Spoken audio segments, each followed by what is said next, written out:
Basilea, channel pendalaman Alkitab, studi teologi, dan podcast pelayanan oleh Pendeta Sony Santoso, Eskom, MTH.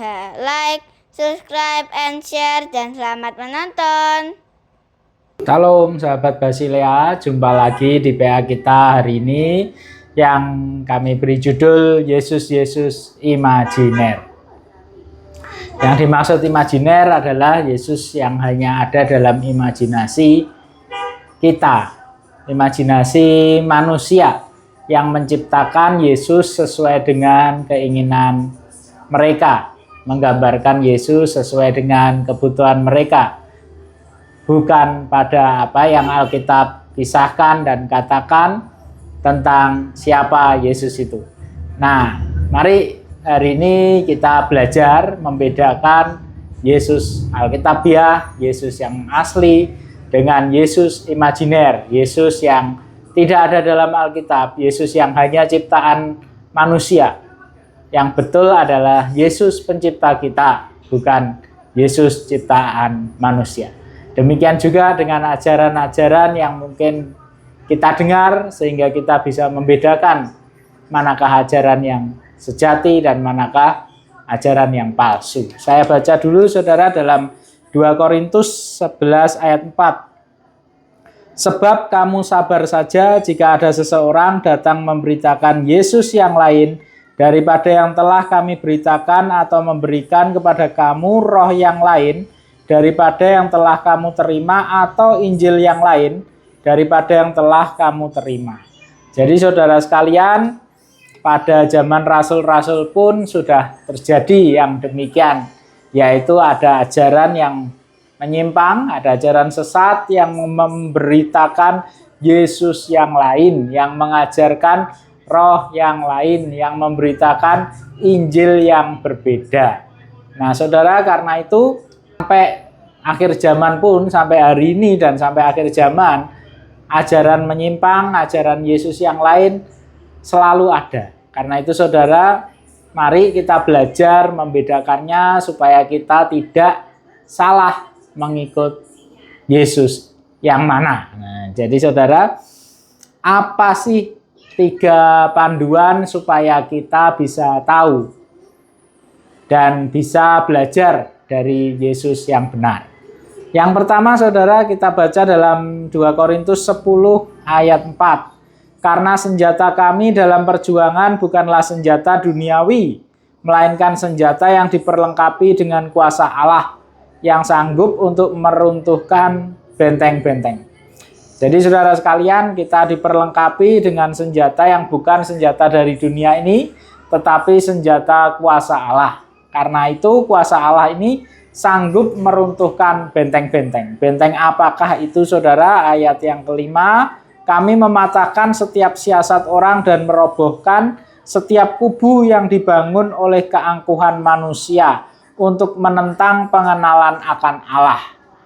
Ya, kuasa Allah, senjata kita itu sanggup meruntuhkan benteng kesombongan, keangkuhan manusia.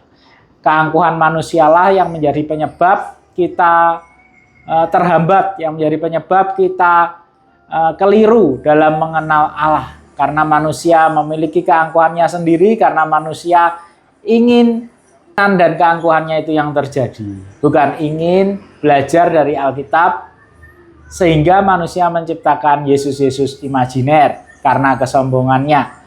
Nah karena itu saudara, kalau kita ingin belajar mengenali Yesus yang benar, maka kita perlu untuk meruntuhkan benteng kesombongan kita.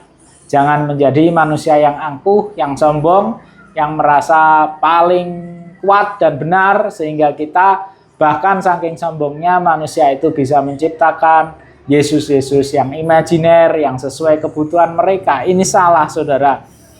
Nah selain kita meruntuhkan benteng kesombongan, yang pertama kita juga perlu di dalam ayat 5 selanjutnya, ya, kami menawan segala pikiran dan menaklukkannya kepada Kristus. Maka dari itu kita wajib menaklukkan diri kita kepada Kristus. Kita wajib tunduk kepada Kristus.